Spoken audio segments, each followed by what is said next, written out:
Okay. Nag-ano ako, nagtutod ako ng price tag kasi yung napili, parang contrast masyado yung kulay. Sige na. Orange, tsaka yung light green, parang Masakit sa mata. sakit sa mata. So baka mapansin. Kumuha ako light green, tsaka ano tuloy, light green tsaka puti. Okay. Para Mas madali po na. Ano? madaling makita. Kasi pag makulay, mahirap basa. Sabi ko, yung neon green, tapos yung neon na orange, parang pagtingin mo parang ano, nakakanipigan yung price. Hindi, bumili na kayo ng pampuno sa baril. Mabumili ako. Ano marami-rami yun? Ah, Aha. sorry.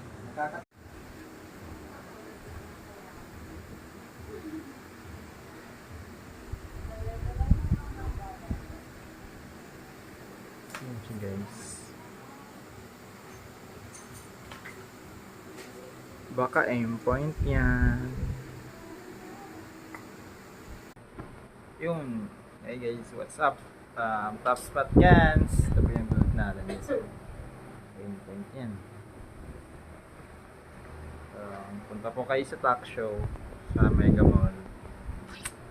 June 19 to 22 po guys. Abangan natin yun.